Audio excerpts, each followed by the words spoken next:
होते रहे और इस बुनियाद के ऊपर ये जमानतें खारिज की गई कि इमरान खान साहब इस डेट के ऊपर अदालत में पेश नहीं हुए।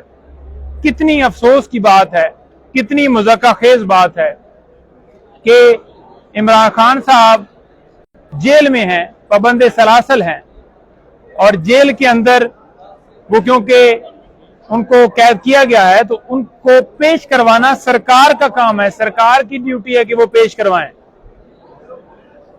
जानबूझकर वो नहीं हो रहे कि जानबूझकर वो खान साहब अदालत में पेश नहीं हो रहे। हमेशा ये तब कहा जाता है कि फलाना एक्यूज जो है वो अदालत में पेश नहीं हुआ तो अदम हाजिरी की वजह से ये जमानतें उसकी खारिज की जाती हैं, यानी कि उसकी इंटेंशन हो वो जानबूझकर अदालत से भागा हुआ हो। तो ऐसा नहीं है। खान साहब तो क्योंकि गिरफ्तार हुए और उसके बाद उन्हें जेल में डाल दिया गया, तो जब जेल में डाले गए हैं तो उसके बाद पेश करना सरकार का काम है। अब सरकार क्या कहती है जी इसके ऊपर? सरकार कहती है जी कि सिक्योरिटी के इंतजाम ठीक नहीं है, सरकार कहती है जी ऑफिशियल सीक्रेट एक्ट की कार्रवाई चल रही है। बात यह है कि जब 26 घंटे ऑपरेशन जमान पार्क में किया गया एक वारंट की तामील के लिए, जो कि सिर्फ इसलिए होता है कि वो बंदा मुतलका कोर्ट में पेश हो, तो वो जो किया गया वो क्यों किया गया कि इमरान खान साहब पेश हो? प्रेशर क्यों डाला गया? वो सारी कार्रवाई क्यों की गई कि इमरान खान साहब को पेश किया जाए? खान साहब पेश क्यों नहीं हो रहे थे? खान साहब इस वजह से पेश नहीं हो रहे थे कि वजीराबाद में हमला हुआ, इमरान खान साहब को इंजरीज थी, मेडिकल रेस्ट के ऊपर थे, हमने कानून के मुताबिक एग्जाम्पशन फाइल की, हमें एग्जाम्पशन मिलती रही इसी बुनियाद के ऊपर कि वो पेश नहीं हो सकते क्योंकि मेडिकली वो फिट नहीं है और सिक्योरिटी के खदशात थे। F8 कचहरी में, F8 में रोजाना वाक़े होते थे। उन दिनों भी एक ताज़ा मर्डर हुआ था, तो हमने कहा कि जुडिशल कम्प्लेक्स में वो पेश होंगे जब ट्रांसफर की जाएंगी अदालतें, और बाद में ट्रांसफर हुई और उनकी सेहत ठीक हुई और वो पेश हुए। उस वक्त सारे ऑपरेशन हो रहे थे।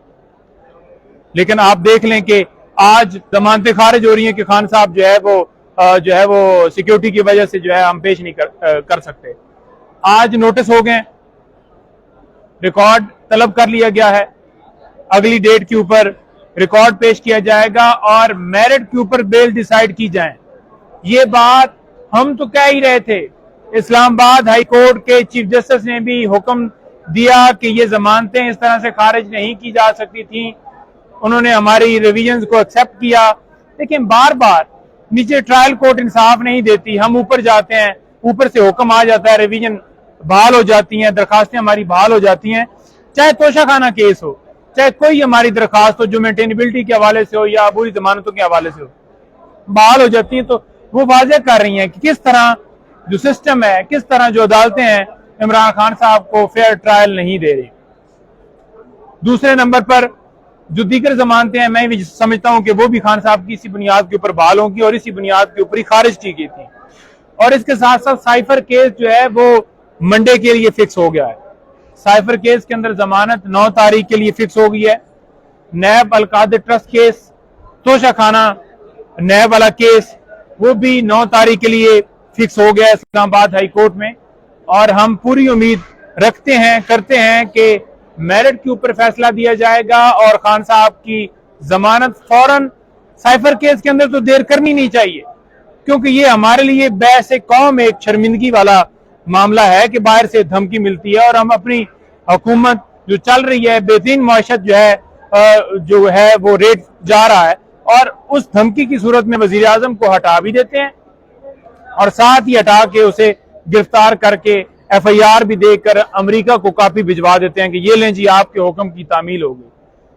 प्राइम मिनिस्टर जो हल्फ लेता है उस हल्फ के अंदर ये शामिल है कि कोई भी ऐसा मामला जो अपनी जो मुल्क के अंदर जो अपनी कौम को वो बताना जरूरी समझें तो वो बता सकता है। ये प्रोटेक्शन उनका हल्फ देता है, ये उनके हल्फ में शामिल है। तो उन्होंने क्यों बताया? उन्होंने इसलिए बताया क्योंकि हमारे इंटरनल मामलात के अंदर मुदाखलत की गई और उनका ये फर्ज था कि वो बताएं।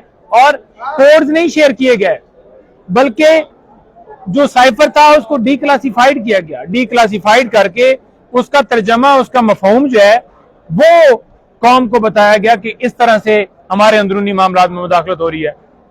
अब साइफर केस की समाअत अभी भी हाई कोर्ट के अंदर बेशक ओपन होगी है। बड़ी मैं वाज़ेह करना, कंफ्यूजन है लोगों को कि शायद अब जो है वो जो ओपन ट्रायल होगा, जो ट्रायल कोर्ट के अंदर जो है समाअत है, जो जेल के अंदर है, वो इसी तरह से सीक्रेट हो रही है। उन दरखास्तों के ऊपर फैसला महफूज है, अभी तक उसके ऊपर फैसला नहीं हो रहा।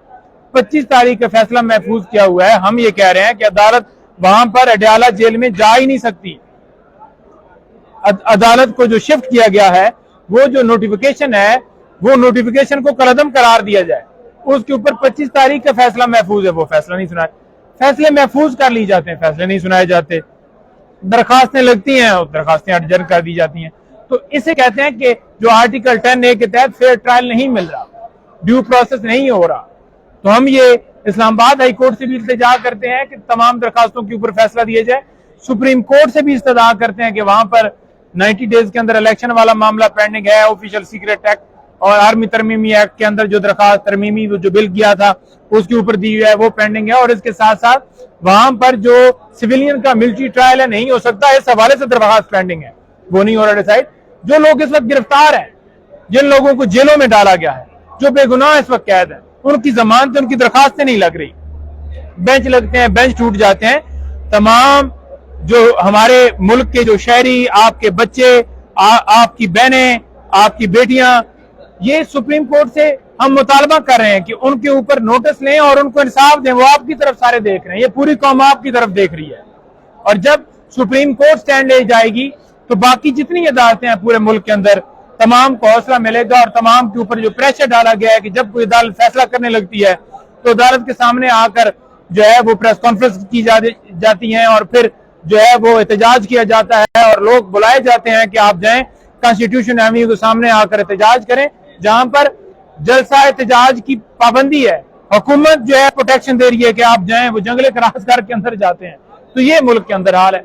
कोई सवाल है तो आप। अच्छा नईम साहब, कल आपकी लीगल टीम की मुलाकात हुई है खान साहब से, उस्मान डार का भी जिक्र किया होगा, जो संगीन इल्जाम लगाए गए हैं। तो खान साहब का रिएक्शन क्या था? कल जमान पर भी पुलिस पहुंच गई, अडयाला भी पहुंच गई, आपको केक नहीं काटने दिया गया, इस पर आप क्या कहेंगे? देखिए, पहली बात तो यह है कि जब जमानत की समाअत हो रही थी तो उस वक्त भी 12 रुकनी लीगल टीम को बाकायदा परमिशन थी और उन्होंने जाकर मिलना था, लेकिन रोक लिया गया, घंटा डेढ़ खड़े किया रखा और एंड पे ये कहा गया कि आपकी इजाजत नहीं है, 2 लोग आ जाएं जी, 3 लोग आ जाएं जी। क्लर्क तक का नाम दिया हुआ था और कहते थे कि एक बंदा और काम कर दें। अब जब कल मुलाकात के लिए हमने बाकायदा कोर्ट से रजू किया, परमिशन लेकर गए हैं और वहां पर जाकर इस्तदा की है कि हमें मिलने दिया जाए, कोर्ट के ऑर्डर है, खुद ही सुप्रिंटेंडेंट साहब और जो जेल अथॉरिटीज वो कह रही हैं कि जो डे फिक्स होगा उस डे के ऊपर आपकी मुलाकात करवाई जाएगी। तो फिर क्यों नहीं मुलाकात की फिर कल इजाजत दी गई? जो डायरेक्शन ऊपर से मिलती हैं उस हिसाब से मुलाकात की इजाजत दे दी जाती है। उस्मान डार के हवाले से स्टेटमेंट जो है, जो आप पूछ रहे थे सवाल, वो मेरी उनसे, क्योंकि मुलाकात उन्होंने पाबंदी लगा दी, ऊपर से जो डायरेक्शंस है, तो जो वकील जो मिले उन्होंने वो खुद बताएंगे। और तीसरी बात यह है कि वो इस तरह से मेंटली तौर पर शिकार हो चुके हैं कि केक लेकर वकील गए, वहां पर उन्होंने रखा है टेबल, उन्होंने कहा ये टेबल उठा लें। और मेरे भाई, सड़क जो है वो अडयाला जेल की बाउंड्री नहीं है। आप जेल के अंदर तो ठीक है, आप लगा दें जी कि जेल ये हमारी अथॉरिटी इसके अंदर हमें इजाजत नहीं देते, वो भी पहले बताए ना किस कानून के तहत आप कह रहे हैं। और जब जो है वो केक सामने रखते हैं तो वो कहते हैं जनाब आप केक जो है वो यहां पर नहीं काट सकते, पाबंदी है, ये नो गो एरिया। जो पुलिस वाले लोग हैं, जो मुख्तलिफ थानों के एसएचओ हैं, वो बुलाए जाते हैं पहले कि जो आएगा उसको गिरफ्तार कर लिया जाएगा। ये है मुल्क के अंदर जो हम हर वक्त जो है वो हमारे साथ लाकानूनीयत हो रही है। कुछ वहाँ पर कल आपने सवाल है, कुछ नौजवान भी थे पीटीआई के, कुछ हमने देखे वहाँ पर गिरफ्तार भी किया गया, उनको उठा लिया। इस हवाले से फिर आप मुसलसल कोर्ट से रिव्यू करना हमारा हक है, लेकिन गुब्बारों के ऊपर उठा लें, गुब्बारे उड़ाएं, कोई तस्वीर लगा देते हैं इमरान खान साहब के साथ तो वो कहते हैं जी उठा लें। क्या जुर्म है उन लोगों को? पूरा मुल्क इस वक्त इमरान खान के साथ खड़ा है, फिर पूरे मुल्क को जेल में डाल दें। इस वक्त पाकिस्तान तहरीक इंसाफ की लीगल टीम के मेंबर नईम पंजोता इस वक्त मीडिया से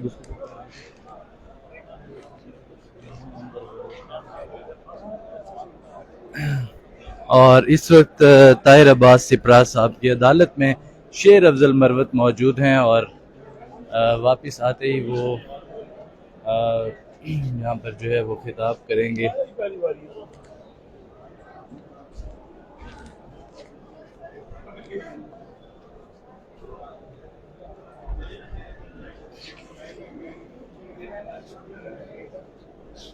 ये इस वक्त लाइव मनाजिर हैं सेशन कोर्ट के, जहाँ पर पाकिस्तान तहरीक इंसाफ के वकला टीम जो है वो यहाँ पर आई हुई है। कल जिस तरह से लोगों को गिरफ्तार किया गया था अडियाला जेल के बाहर, जहाँ पर वो सालगिरह की जो है वो तकरीब मना रहे थे साबिक वज़ीर-ए-आज़म इमरान खान की, तब लोगों को जो है वो गिरफ्तार कर लिया गया था और आज जो है वो उन लोगों को पेश किया गया है, जिस पर पाकिस्तान तहरीक इंसाफ के वकला भी यहाँ पर आए हैं और ताहिर अब्बास सिप्रा साहब की अदालत में ये तमाम तर जो है वो मनाजिर आपको हम दिखा रहे हैं बराह रास्त।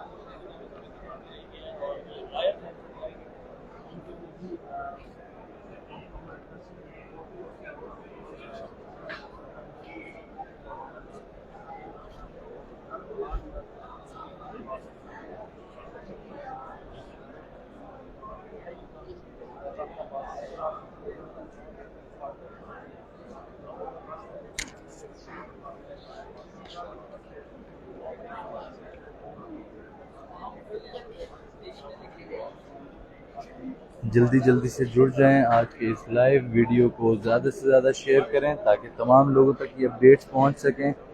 इस सेशन कोर्ट में साबिक वज़ीर-ए-आज़म इमरान खान के केसेस की तो एक तो नोटिस जारी हो चुके हैं और दूसरा यहाँ पर पाकिस्तान तहरीक इंसाफ के वकला भी पेश हुए हैं और वो कल केक की जो तकरीब थी, केक काटने की जो तकरीब थी, उसमें लोगों को गिरफ्तार कर लिया गया था अडियाला जेल के बाहर से। तो अब जो है वो आज उन लोगों की ज़मानत जो है वो करवाई जा रही है।